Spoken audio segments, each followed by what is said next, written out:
Afternoon. National Assembly for Wales is now in session, and the first item this afternoon are questions to the First Minister. And question one is Nick Ramsey. Will the First Minister provide an update on the Welsh Government's spending priorities for improving the transport infrastructure? Yes, we're publishing our National Transport Plan for consultation before the end of the year, and that will set out our priorities for improving transport infrastructure in Wales. First Minister, you'll be well aware that there is increasing concern over the Welsh Government's M4 Black Route proposal, which includes bizarre plans to demotorway the current M4 and create a Welsh spaghetti junction on top of the village of Mega. Will you take advantage of the next 2 years before your planned building is to start, go back to the drawing board and do a meaningful consultation that includes the potential benefits of the new metro system and electrification and also includes the Blue Route option using the Southern Distributor Road and the Steelworks Road? We have said, of course, that there will inevitably be an environmental assessment and no doubt a public inquiry, but members should not deceive themselves that the Blue Route is without controversy. It goes past many houses. There are no easy answers to this. What is important is that the consultation is as full as possible. Griffiths. Will the First Minister agree that one Welsh Government transport priority should be the establishment of the long-awaited Ebervale to Newport passenger rail link? Yes. Well, as part of the phase 1 of the Metro programme, work is underway to deliver the further track capacity necessary to provide additional services to Newport. We expect that to be complete by the end of 2016. We expect then service patterns to be considered as part of the work to specify the next Wales and Borders franchise. So the railway line will be there, the network will be there. It's a question then of specifying the service pattern on top of that. Rwy'n Hapiowydd. Diolch yn fawr iawn, Llywydd. Ydy'r Prif Weinidog yn sylweddoli'r pryder gwirioneddol sydd yna ar hyd y lled Cymru ynglyn â'r peryglon o roi cymaint o arian buddsoddi cyfalaf mewn un cynllun, a siarad ydw i wrth gwrs am gynlluniau ar gyfer yr M4 yn ne ddwyrain Cymru. Mae pobl yn sylweddoli bod hwn yn broblem sy'n angen ei datrys, ond beth eich neges chi'r rheini sy'n wirioneddol bryderus, bydd cynlluniau pwysig eraill ar hyd y lled y wlad yn cael eu hanghofio neu o leia i gohirio oherwydd eich penderfynoldeb chi i fwrw ymlaen ar cynllun yma heb edrych ar y cynllun glas yn llawn? Wel, does dim dystiolaeth am hwnna. Wi wastad yn gweud, wrth gwrs, am gwelliannau sydd wedi cymryd lle ar A470, y ffaith bod ffordd osgoi Bont Newydd mynd i gael ei adeiladu hefyd. Does dim osgoi'r ffaith bod hwn yn broblem. Dwi ddim yn mynd i fynd, mae hwn yn broblem sy'n mynd i fod yna os oes yna ddim ffordd i ddatrys Ond wrth gwrs, fel ni wedi gweud o'r blaen, ni'n digon bylon i sicrhau bod yna digon ymgynghori mwyn sicrhau bod y penderfyniad ola yn benderfyniad sy'n mynd i ddatrys y broblem mewn ffordd ganaliadwy. Elena Parrott. Well, First Minister, thank you for your answer on the National Transport Plan. You'll be aware that in a written question, your Transport Minister announced yesterday that your government has dropped plans for a new railway station in Brackler in your own constituency. Can you tell us what other plans have quietly slipped off the radar in advance of the new National Transport Plan? Well, there are problems with Brackler Station because it's so close to the existing Bridgend station. It's literally a few hundred yards down the road. Brackler is a community that is mainly on a hill, and the station, of course, is at the bottom of that hill. So there were always issues with regard to Brackler Station that caused concern to many. But nevertheless, of course, what I've seen over the years is the frequency of services improve from Bridgend Station to the point where it's now the 5th most used station in Wales. And it has, of course, a substantial car park as well to enable people to park there. So what certainly we have seen over the past 15 years in my constituency is a regular service every 20 minutes to Cardiff, regular services to Manchester, to London, to communities further west, and of course to Maesteg, with plans of course to improve the service to Maesteg, and of course the additional services to Barry. Those things have happened, of course, during the lifetime, most of them, of the Welsh Government. Anne Jones. Thank you, Presiding Officer. First Minister, we've seen some significant investment into the infrastructure on the rail in North Wales. The redoubling of the 7-mile stretch between Saltney Junction and Wrexham will now enable trains to travel at a faster speed, cut down the journey time, and hopefully make it more attractive for people wanting to use the rail network rather than using road. However, we do need to see some further investment in North Wales and to make sure that we can have better frequency and more journey times. As your government is now looking to consider its rail expenditure and will be starting talks on the new franchise, what projects do you, as the First Minister, think you will prioritise for North Wales, and what will you expect the outcomes for rail passengers to be? Well, firstly, the improvement between Wrexham and Saltney Junction is important for service frequency and times. The improvement of the Halton Curve, which the UK government is paying for, will enable through services to run between Wrexham and Liverpool for the first time in many years. £10 million has been allocated, of course, as part of the budget agreement with the Liberal Democrats for a transport project in the north. That is something that is being taken forward now. And, of course, station improvements are important, and the member will be aware, of course, that we are undertaking station improvements at Rhyl to provide a station that the people of Rhyl can be proud of. And members will also be aware, of course, of the extensive modernisation of Llandudno, which was completed this year. Question 2, Byron Davis.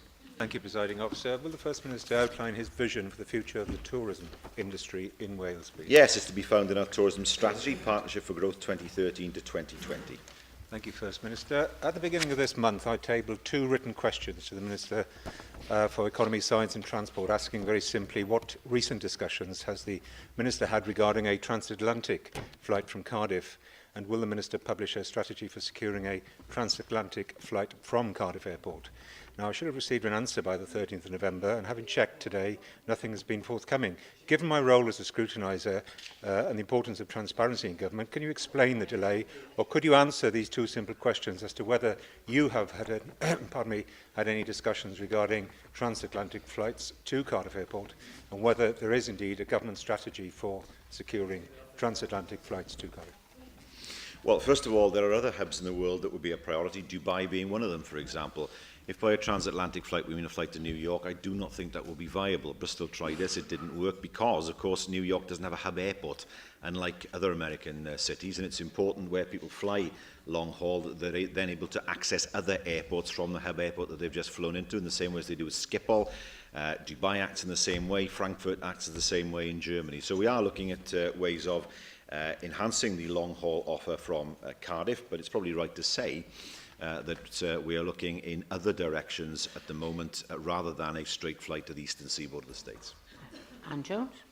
Thank you, Presiding Officer. First Minister, will you agree with me that promoting our heritage can be a way of increasing tourism? And what can your government do to make sure that brown signs are placed in strategic places to enable people to come off the major routes? I know the member is a strong advocate of a brown sign to St Asaph, and that is something that she has fought for. I can say that we will work with Denbighshire County Council to complete an application for brown tourism signs, and I hope then, of course, that St Asaph gets the visual recognition from the A55 that perhaps it deserves. Simon Thomas. Diolch Llywydd. Mae yna cyfle gyda datganiad y Hydref gan y Cynghellor o ran San Steffan i glywed rhywbeth am dyfodol traethau werth a busnesau twristiaeth. Mae diwydiant twristiaeth wedi gofyn yn gyson nawr am tofiad yn traethau'r werth mwyn gweld hwb tu fewn i Gymru a Prydain yn wir o ran gwerthu twristiaeth yn rhyngwladol. Ydy hwnna'n rhywbeth y byddai'r Prif Weinidog yn dymuno i weld yn datganiad y Hydref, ac ydy'n rhywbeth mae wedi gofyn amdano?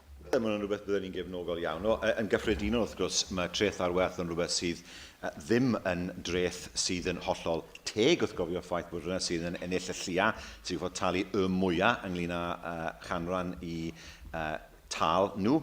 A felly bydd unrhyw toriad yn traeth ar werth yn rhywbeth bydd o les i nid dim ond i drystiaeth yng Nghymru, ond wy'n siwr i fusnesau Cymru'n gyffredinol. William Powell. First Minister, tomorrow we've got the opportunity to discuss the merits of the Faith Tourism Action Plan in debate here in this chamber. Initiatives such as the Cistercian Way, as you'll be aware, have a real opportunity to boost tourism across Wales by joining key heritage sites such as Strata Florida and Abbey Cum Hir in Radnorshire. Would you please take this opportunity to update the Chamber as to the progress of the working group that was set up by your Minister earlier in the year? Well, that's something I'm sure that will be touched upon in the debate tomorrow. We should celebrate, of course, our faith heritage in Wales. The fact, of course, that at one time 2 pilgrimages to St David's were worth 1 to St Peter's. In my hometown of Bridgend, it was very much on a pilgrimage route as people came up Newcastle Hill, St John's Hospice. Many of the pubs in Bridgend had religious names at one time, less so these days. But certainly it was a very popular pilgrimage route at that time, and it's certainly something that in Bridgend and in other parts of Wales people are rediscovering, re-celebrating, and it's something that we would want to encourage. We now move to questions from the party leaders. And first this afternoon, we have the Leader of the Opposition, Andrew Davis. Thank you, Presiding Officer. Last week, First Minister, we had some very good news on the electrification proposals going forward now that agreement has been reached between the UK Government and the Welsh Government. And I pay a special tribute to the Secretary of State, who has worked tirelessly on these, as he identified in his first couple of speeches that had been a particularly knotty issue that needed dealing with. The Welsh Government's financing of its part is predicated on obviously being able to get the fare income from the metro system to underwrite the investment, as I understand it. What modelling has the Welsh Government undertaken to show what type of fares might have to be levied on the metro system to pay back the finance? And is the income derived from the entire franchise, or will the fare increases just be related to the metro system across South Wales? Well, first of all, the thing to remember is that the agreement with the UK Government is control of the franchise. The whole franchise will be given to the Welsh Government. That is an opportunity for us then to assess the fare structure for the whole of Wales. We very much welcome the fact that £230 million more is on the table than was the case in the summer. I think it is right to say that the change of tone in the Wales office has been helpful. I do not think this would ever have happened under the previous Secretary of State. And I welcome the fact that this deal was reached last week. We now have the opportunity, of course, to move forward now, and as I'm sure all do in the Chamber, to make sure that the metro is built and that we have the right type of franchise for Wales and the borders in the future. Thank you for that answer, First Minister. My specific question was, what type of modelling has the Welsh Government undertaken to show the level of fares that might be demanded or paid for in the future once this development is completed? And I appreciate that obviously the whole franchise is now going to be devolved here to Cardiff Bay, as the Minister for Business and Enterprise touched on in questions last week on the Wednesday. But could you give me a specific answer, please, as to what type of fares the Welsh Government envisages being chargeable to repay the financing? Because I can't believe that you've gone into the negotiations and agreed your contribution of £250 million, as I understand it, without having some idea of the level of fares that you're going to be charging on these routes. Well, it depends not just on the level of fares, but on the number of passengers. And that's why, of course, it's not possible to give a price today, because, of course, we expect passenger numbers to rise. And as a result of that, we can then make an assessment further down the line as to what the fares would look like. What we do know from the modelling is that we would expect, given the projection of passenger numbers, that the cost to the Welsh Government will be cost neutral in the longer term, because the money we put in will be paid back. One thing that the metro system has clearly identified is the importance of transport projects to help with regeneration and economic development in all communities. And whilst the metro system is very welcome, obviously the new funding of European structural funds, and in particular in West Wales, is going to be a vital plank to stimulate economic activity in those communities. Again, the government has come forward with a feasibility study for the dualling of the A40. Do you envisage that structural funds will be able to be used to dual the A40? Because, as I said, we fully understand the importance of good transport links that will enable areas of Wales to regenerate and create greater economic activity. And as the last two tranches of European money have failed in the original goals to lift economic activity, I think we need some clarity as to, do you propose to use those structural funds to dual the A40?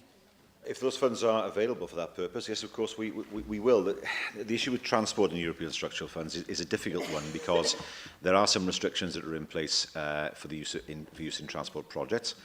It is the intention, of course, to move ahead with the dualling of the A40. This is in response partially to what's happened at Merco, but whatever European funds can be utilised for that purpose, we'll use them. We now move to Leader of Plaid Cymru, Leanne Wood. Diolch, Llywydd. Last week, First Minister, you seemed confused about the difference in funding between Wales and Scotland and Plaid Cymru's demand for equality for Wales. Now, you questioned the rationale behind our figure of £1.2 billion extra if Wales was funded on the basis of parity with Scotland. Now, Holtham showed that Scotland was funded at 121% per capita of the England level. Holtham also showed that Wales was funded at 112% per capita. The basis for Plaid Cymru's figure of £1.2 billion extra is based on an increase of per capita funding for Wales to Scottish levels for services that are devolved to Wales. Now, I've written to explain this to you in full. Do you now understand the point? And if you do you support this basic principle of parity of funding with Scotland? Well, first of all, just to remind the Leader of Plaid Cymru, her party supported the establishment of the Holtham Commission and supported the findings of the Holtham Commission. The Holtham Commission showed that Wales is underfunded to the tune of £300 million.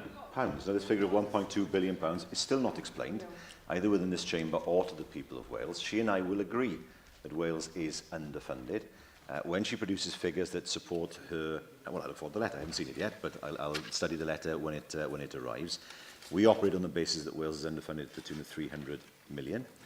That is something that her party has always supported until this figure of £1.2 billion came out of thin air as far as we can see. But in fairness to her, I'll wait to see what the letter says and I'll study it in more detail.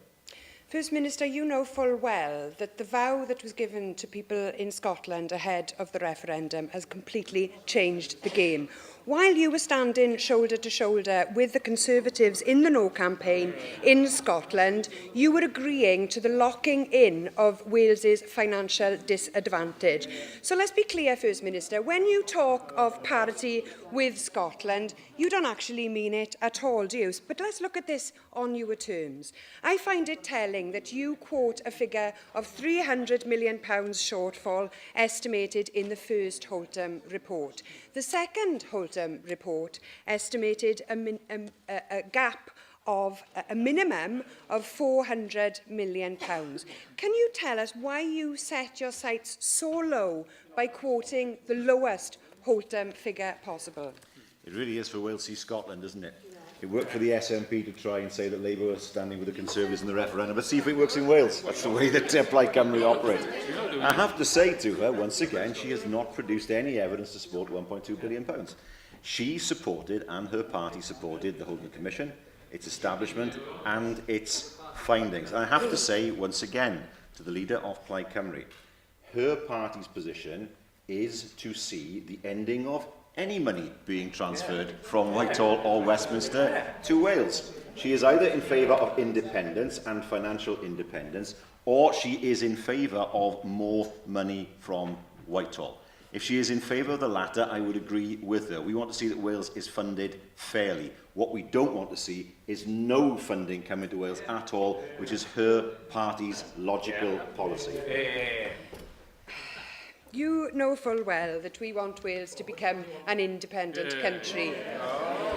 We also want to end Wales's financial independence. How can we do that with one hand tied behind our back and a government that won't fight for the best option for Wales? Now, next week, First Minister, we can expect the Chancellor to confirm his austerity agenda during the autumn statement. More pain is coming to Wales in the form of cuts to public services. Now, I'm sure that you won't miss an opportunity to attack the Coalition's plans. But how can you do that whilst refusing to even try to win a fair funding arrangement based on Wales being treated equally with Scotland? You won't join me in working to secure an additional £1.2 billion for Welsh public services and for our economy. So will you tell us this afternoon what estimate your government has made of Wales's funding shortfall in comparison to Scotland? Have you even bothered to try working that out? What we haven't done is write it down on a piece of paper and wave it in the air as if it was gospel. I have to say, the way her party does these things, produce a figure from thin air, don't back it up, and then suggest that it's a more robust figure than the commission that they themselves supported in the first place.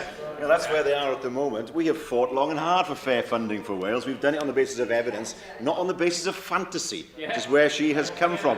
And I come back, and she has been honest. She has been honest with the people in this chamber and the people of Wales when she says she wants independence. Let her go out and tell the people of Wales that. Let her tell the people of Wales what she actually wants is not a single penny to come from Westminster to the people of Wales. Or is she really saying, to the astonishment of the people of Wales, she wants to be independent, but she still wants England's money, which is what she's saying at the moment. It's not our money, but England's money. Thank you. There seem to be a rather a number of leaders of Plaid Cymru there at the moment.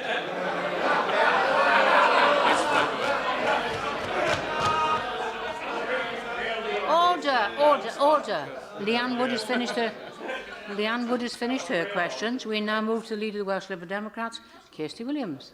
Thank you, Presiding Officer. First Minister, I'm sure we would all very much indeed welcome the devolution of the Wales and Borders franchise. In 2003, the Labour government in Westminster awarded the current franchise with absolutely no provision for more passengers. Given your comments earlier this afternoon, will you confirm that the Welsh Government will provide for a target for passenger growth for the next franchise, and could you give us an indication what you want that target to be? Well, that work is ongoing. We expect there to be growth. We will have a target to increase passenger growth, because of course it'll be that will be part of the calculation of what the fares should look like in the future. We know that growth has been substantial over the past 10 years, and we will produce those figures, passenger estimates in due course. The diesel pacer trains that serve our busiest rail routes will become illegal by 2020 because of accessibility issues. What planning will your government undertake to make sure that there are necessary replacements for those trains, taking into consideration that the Valleys line will be well on the way to being electrified by that time? Yes, of course. I mean, that's part of the discussions that will occur around the franchising process. As part of that, we will need to specify what rolling stock should be made available. The last thing we would all want to see, for example, is that if we see electrification, the rolling stock is ancient rolling stock running on the track, and that's something we're very much aware of.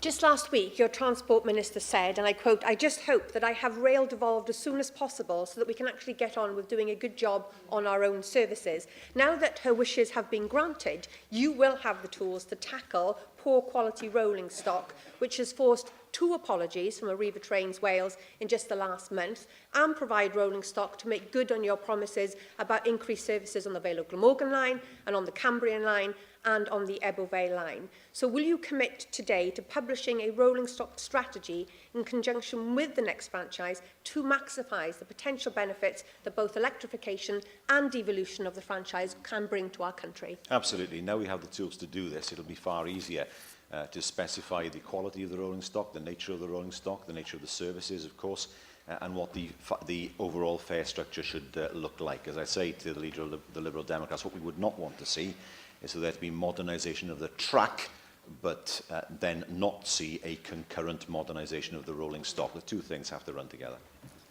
We now move back to questions on the paper, and it's question 3, David Rees.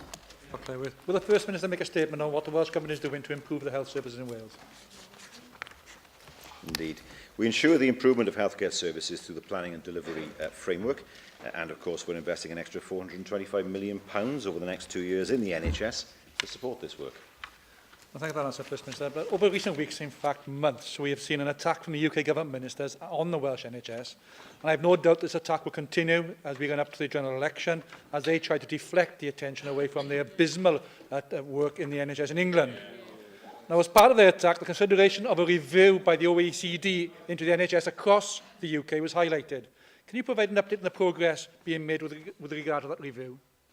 Well, we have no problem with the OECD review. The difficulty we have is that we will not accept the scenario where the Department of Health feels that it should be able to leak selectively from the OECD review ahead of the general election, which is exactly where they want to be.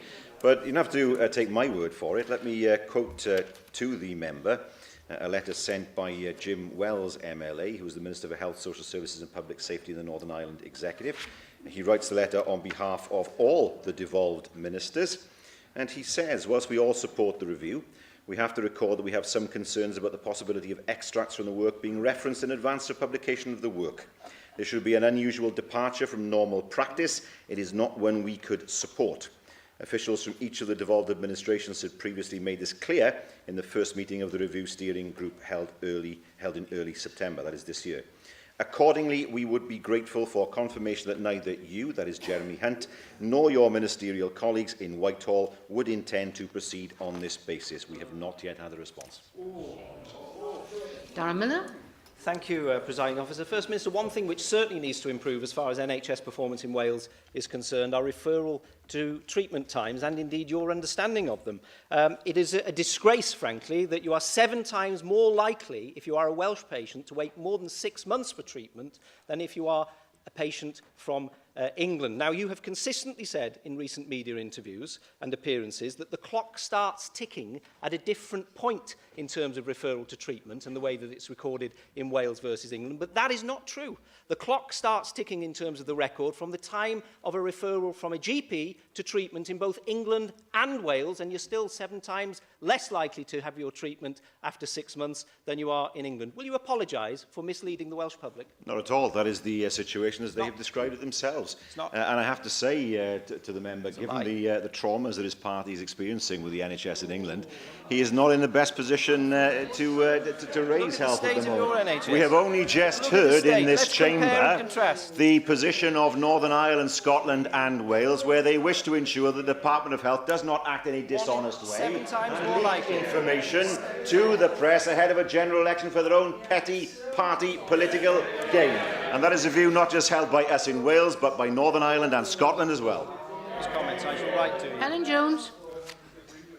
Prif Weinidog, mae yna bwyllgor o'r cynulliad yma wedi bod yn feirniadol heddi o wasanaethau iechyd meddwl I blant a phobl ifanc yng Nghymru. A ydych chi'n hyderus fod yr arian sydd yn cael ei neilltuo gan eich llywodraeth chi ar gyfer gwasanaethau iechyd meddwl I bobl ifanc I fyrddau iechyd yn cael ei wario ar y gwasanaethau yma? Ac os nad ych chi'n hyderus ar y pwynt yma, awnewch chi ofyn i'r byrddau iechyd hynny I adrodd nôl I chi ag i'r cynulliad yma ar ei gwariant nhw o'r arian sydd angen cael ei wario ar wasanaethau bobl ifanc? Wel, yn gyda, wrth bydd yn ymateb wrth gwrs i'r pwyllgor mor gyda sy'n bosib. Yn ail, mae'r gweinidog wedi gofyn i'r athrawes Dim Sue Bailey, sydd yn psychiatrydd plant a hefyd cyn-lywydd o goleg brenhinol a psychiatryddion, I sicrhau bod hi'n symud mlaen gyda adolygiad mwyn moderneiddio a hefyd ail-ddylunio'r gwasanaeth i'r dyfodol. Ond bydd yna fwy o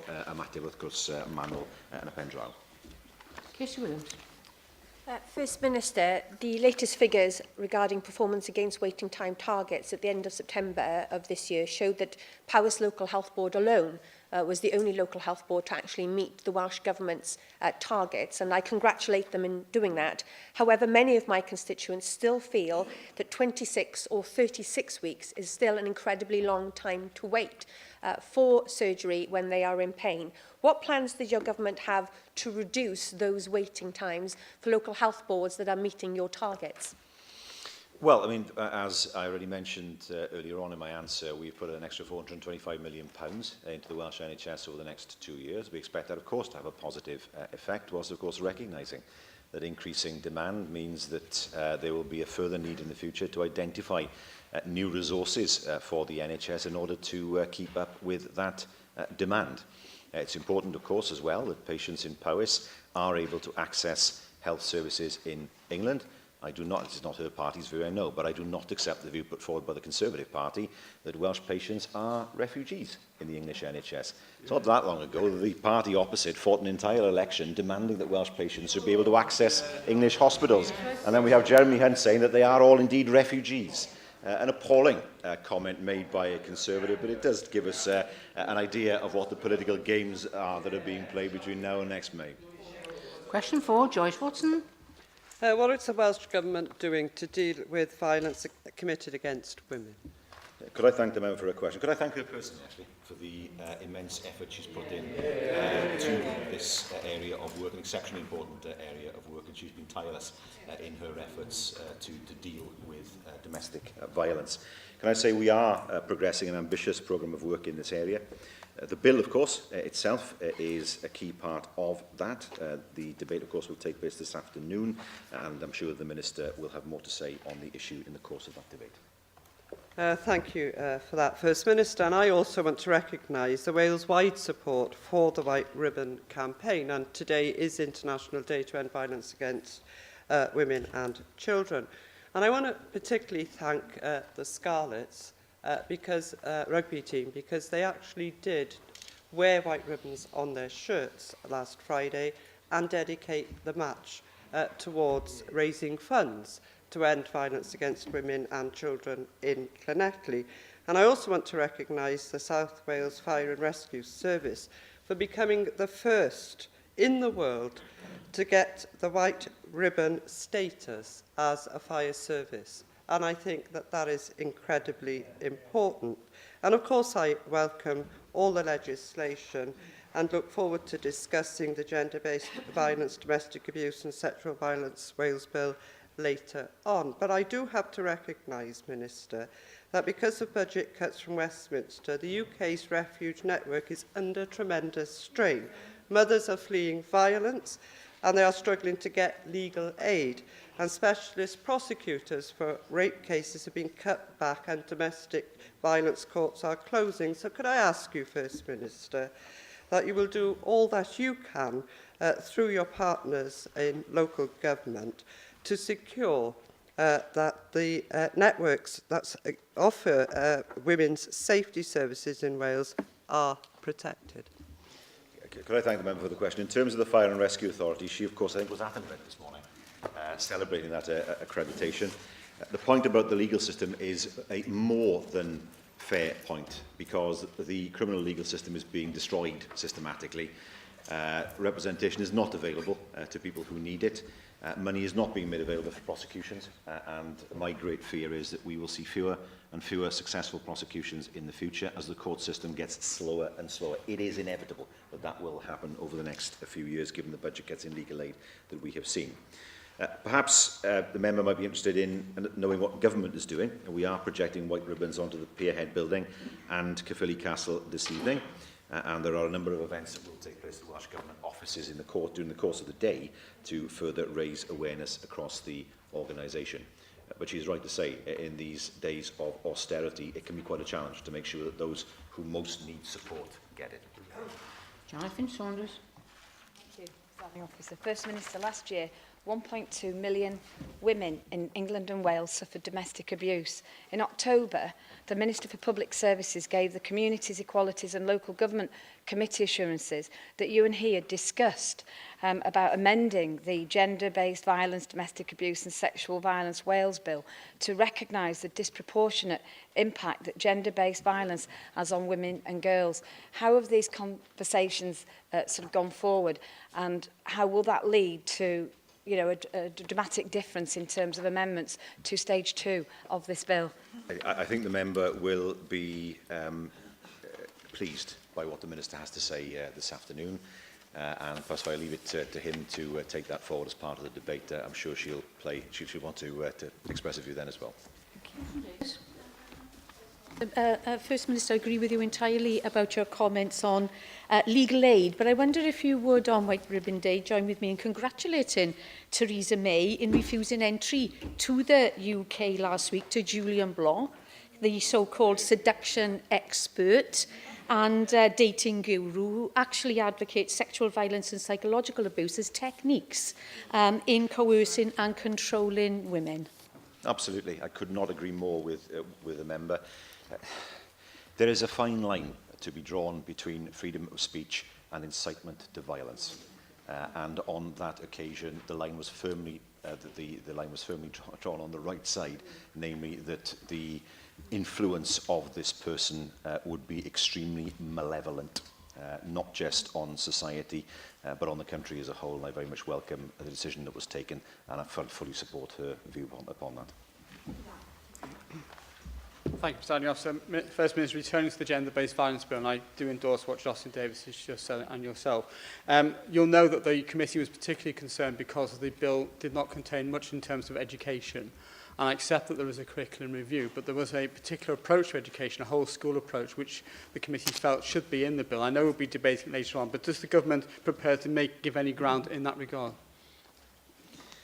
Yes, in the bill itself, consideration is certainly given to a whole school approach to addressing these issues, and also the introduction of a national training framework with regard to that. And I'm sure the Minister will expand on that in the course of the afternoon. And before we move to question 5, can I remind members to be a little bit more concise when asking questions, please? John Griffiths. Will the First Minister set out the next steps to take forward the metro system for integrated transport in Wales? Yes, we are developing with the City Region Board a number of different delivery options for the next stages, and the recently agreed funding deal for modernising the Valley Lines is vital to our ambitions. Would you agree, First Minister, that the metro system is transformative, would be transformative for Wales, economically, socially and environmentally, and it must be progressed as quickly as possible? And to that end, do you agree that early Welsh Government access to borrowing powers should be available for the metro system? Well, of course, the situation at the moment is that early access is only available for the M4. Whether that's right or not, of course, that is what's being decided in Westminster. But nevertheless, we want to make sure that we consider the appropriateness and availability of borrowing powers when developing the financial strategy for delivery. Byron Davies? No? Lindsay Whittle? Well, First Minister, what are the most recent estimates you have for the amount of capital spend your government is willing to invest in the South East Metro? And can you promise that your plans for a second M4 have not affected that amount, please? No, the two things are entirely separate. The two things can be delivered together. I mean, one thing I have to explain, well, to say to members, of course, is that the M4 is not a project that takes money out of existing capital schemes, nor indeed the South Wales Metro. And as the Minister said on many occasions in the past, it is not the case that the entire sum available for borrowing will be used for the M4. There will be money available for other projects as well. But of course, we know that the problem around the M4 is not going to go away, and getting to a position where there is support for a relief road will be vital for the economy of South Wales. Question 6, Aled Roberts. Diolch Llywydd. Beth mae Llywodraeth Cymru yn wneud wella amseroedd aros presennol ar gyfer rheoli poen cronig yng Ngogledd Cymru? Wel, mae Bwrdd Iechyd Prifysgol Betsi Cadwaladr yn parhau i weithio ar gamau gweithredu tymor byr a hir dymor i wneud y gwasanaethau hyn yn gynaliadwy. Dwi'n derbyn hynny. Ydych chi fel Llywodraeth yn teimlo bod i moddhaol bod y Prif Weithredwr wedi ysgrifennu ato fi yn deud bod na amser aros y mis Awst o dros blwyddyn, ond erbyn mis Medi, mis Hydref, oedd y sefyllfa wedi gweithygu i 78 wythnos o aros ar gyfer triniaeth poen cronig yn Ysbyty Mel o Wrecsam. Dwi wedi chwilio am y cynlluniau gwella yma o ran y Bwrdd Iechyd, ond dyn nhw ddim yn ymddangos ar ei gwefan nhw. Bydd chi fel Llywodraeth felly yn sicrhau bod y cynlluniau yna yn cael eu cyhoeddi mwyn i ni fel aelodau cynulliad graffu ar ei gwaith nhw? Wel, mae'n annibyniol. Lle neb amddiffyn y ffigurau hynny. Mae yna gynlluniau, wrth gwrs, fel mae wedi sôn amdano, i dynnu'r ffigurau lawr yn sylweddol.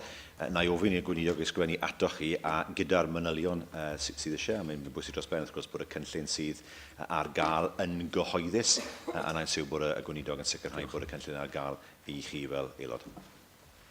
Antoinette Sandbach. So, First Minister, the Betsi Cadwaladr Health Board saw 726 patients waiting over 12 hours in A&E during the month of October. It was the worst performing health board in that respect in Wales. What action is your government taking to address this problem in North Wales and to ensure that patients are treated as quickly as possible in order to minimise both the pain and the discomfort that must be caused by waiting that long? Well, first of all, the member seems to be under the impression that people actually wait 12 hours to see somebody. That isn't the case. That is the total wait in A&E. So during that time, they will have been triaged, and during that time, they will have been treated. For many patients, of course, it is better for them to remain in hospital for just over 12 hours, in A&E rather, for just over 12 hours, and be discharged rather than be admitted for up to 3 days. And that is the difficult balance that has to be struck by medical practitioners. So it's very difficult, of course, to look at the times people wait in A&E, I'm doing it myself now, the times people spend in A&E, given the fact that their individual circumstances may mean that it is better for them to remain there and be treated and then be discharged rather than be kept in hospital for a few more days. Alan Fred Jones?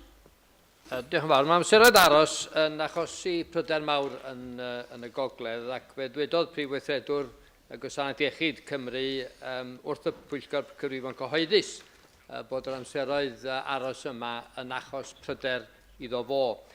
Yn ysbyty Gwynedd ar hyn o bryd, amser aros am dilyn cyfeiriad, yn ei referral, am colonoscopi ydy 36 wythnos. Ydy hynny'n derbyniol? Wel, mae cwestiwn yn ynglyn â ffôn parhaol, wrth gwrs, ond ynglyn â amserau, wel, ynglyn â dim ots.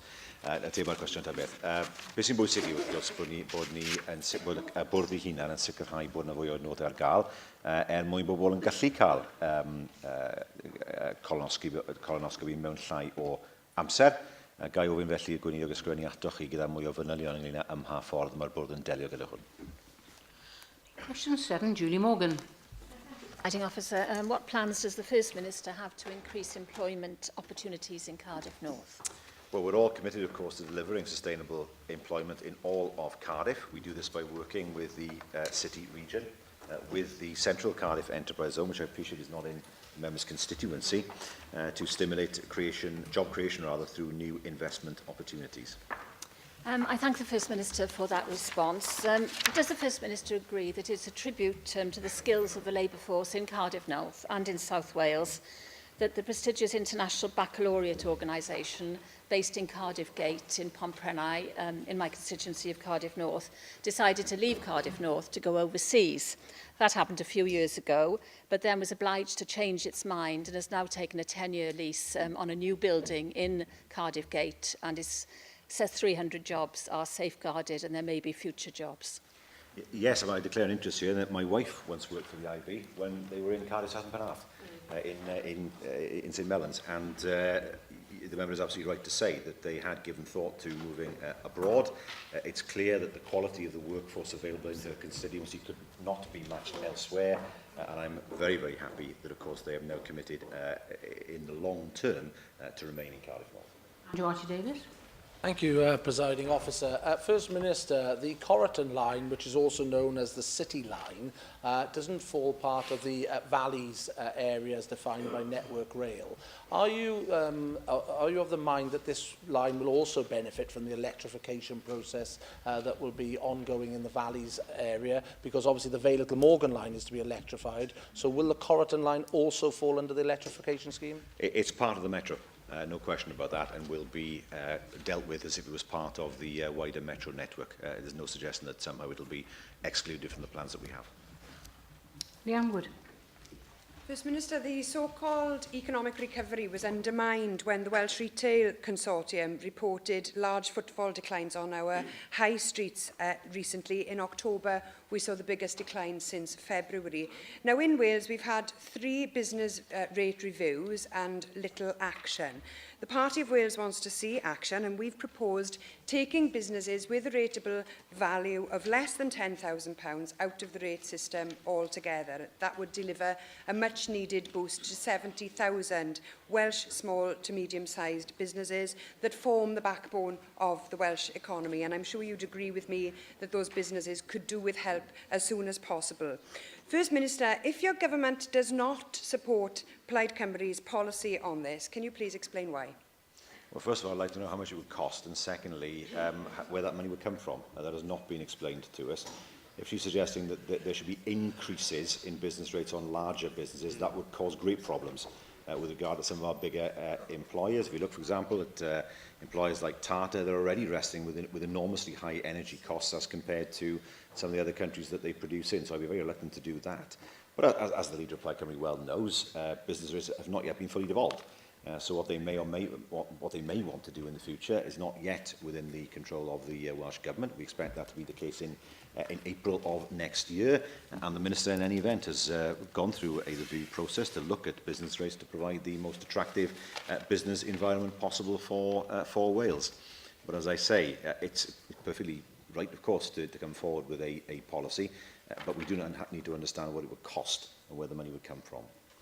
Question 8, Sandy Movies. Thank you, Presiding Officer. First Minister, will you provide an update on the response to the call for a voice for Wales on the Home Office independent panel inquiry into child sexual abuse? We think there should be a voice for Wales. The Minister, I know, raised this matter with Baroness Randerson last week, and we'll continue to make every effort to ensure that its membership and work is representative of Wales. It is not at the moment. Thank you for that.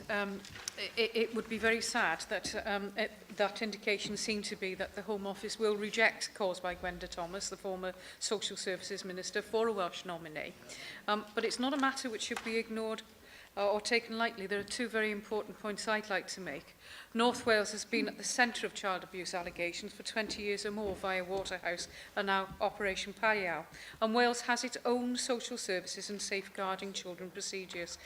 So First Minister, how can you ensure that Wales will have a voice on the inquiry? Because it is likely that issues of relevance to Wales may emerge and that the Home Office should urgently rethink this. The Home Office of all government departments is the one that is the most ignorant of devolution. This is just one example of it. There are many, many others where they really have no idea of the different structures that exist in Wales. The difficulty is, of course, is that as a result of this review process, there may be recommendations that would affect devolved services. Now, are we to take notice of that? And there's no reason why we shouldn't, of course, but are we to take full notice of that, given the fact that we have no representative on the review body? I think the Home Office need to be sent a map, show them where Wales is, and understand that in reality, if this is to be a process for the whole of England and Wales together as two nations, then there has to be a Welsh representative on the body. Mohammed Ashgar. Presiding Officer. First, Mr.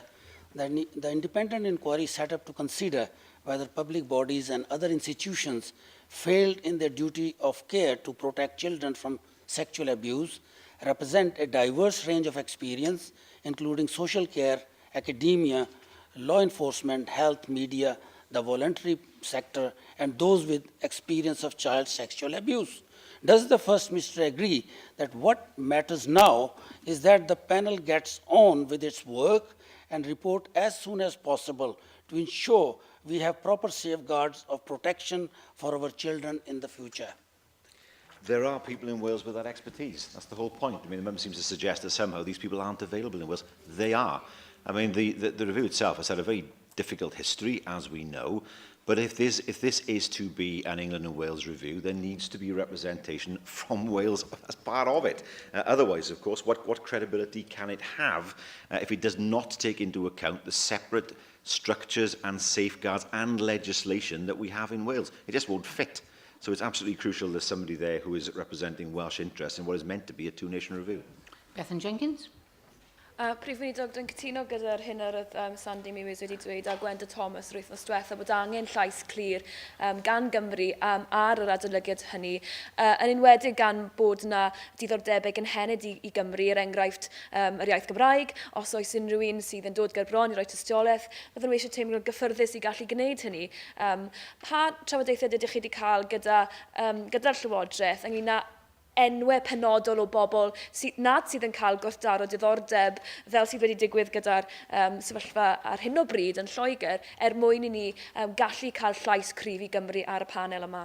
Wel, gyda gyd, wrth gwrs, mae'n sicrhau bod yna gytundeb bod un o Gymru ar y panel. Dwi ddim yn credu bod yna unrhyw fath o wrthwynebiad gan Swyddfa Cymru, i fod yn hollol teg, ond mae yna broblem gyda Swyddfa Cartref, sydd yn broblem sydd yn ymddangos yn weddol ymal ar hyn o bryd. Mae fe'n bwysig dros ben os mae yna adolygiad o lle mae dwy genedl yn rhan o'r adolygiad hynny, bod yna rwy'n o'r genedl arall, di hwnna ddim wedi digwydd. A mae'n bwysig, nid dim ond o achos y ffaith bod ni moyn cael rhywun o Gymru arno, mae'n bwysig wrth gofio deddfwriaeth, y strwythur gwahanol, os mae yna argymhellion cael ei roi, bydden nhw'n ffito ynglŷn â beth yw'r sefyllfa yng Nghymru. Na, mwyn bod hwn yn adolygiad sydd yn adolygiad pwrpasol ac adolygiad sydd yn yn gynhwysfar yn bwysig dros ben felly bod rhywun o Gymru ar y panel ei hunan. And Gwenda Thomas. Diolch Llywydd. As you may be aware, First Minister, a statement of opinion I have raised on this issue has now received support from Plaid Cymru, Liberal Democrat, Conservative and Labour members. This is not a party political matter. I do believe that this is something we can all agree on. I understand also that a decision on whether to hold a separate national inquiry into historic child sexual abuse in Scotland is to be made by the end of the year by the Scottish Parliament. First Minister, what can the Welsh Government do to continue to make the case for a Welsh representative on the Home Office inquiry? I think the member is right. It isn't a party political issue. It is something that all members in this chamber, I'm sure, will, well, most members in this chamber, I'm sure, will appreciate. We must get away from this idea that if there is a body or there is a review or a panel that is set up to cover England and Wales, that you can ignore Wales as part of that review. Well, that is not appropriate in the, now or ever, in fact, but particularly now. It is absolutely crucial that there is somebody who is part of the process, who understands Welsh circumstances, understands Welsh structures, and understands Welsh legislation. Otherwise, there is a real danger. The recommendations, which I'm sure members would want, certainly in principle, to support, we haven't seen them yet, of course, but it's difficult. I mean, we wouldn't reject them simply because they're recommendations that have come from a panel we didn't particularly like the look of. But what the real danger is the recommendations don't fit in Wales. And that is a problem the Home Office keep on failing to understand in this and other issues. Thank you, First Minister.